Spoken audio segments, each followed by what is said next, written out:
Welcome to the Learning Pines YouTube. We hope this video helps.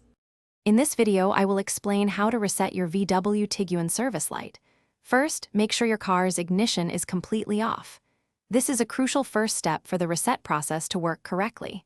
Next, find the zero/SET button on your dashboard, usually near the speedometer. Once you've located it, press and hold this button down firmly. Keep holding it as we move to the next step. Now, while still holding the zero/SET button, turn your car's ignition to the on position. Remember, do not start the engine, just turn the ignition on so the dashboard lights illuminate. Keep that button pressed down. You'll need to hold it for approximately 10 to 20 seconds. Watch the display for any changes or messages indicating the reset is in progress.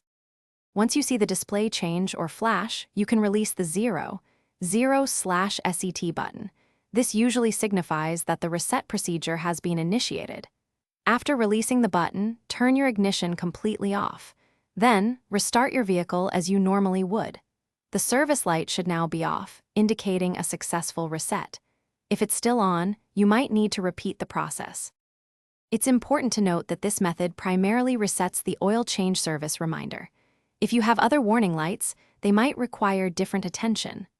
Always refer to your vehicle's owner's manual for the most accurate and specific instructions for your particular model.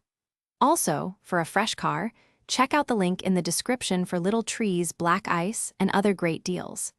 Thanks for watching, and drive safely. Thanks for watching. Consider subscribing if we helped you.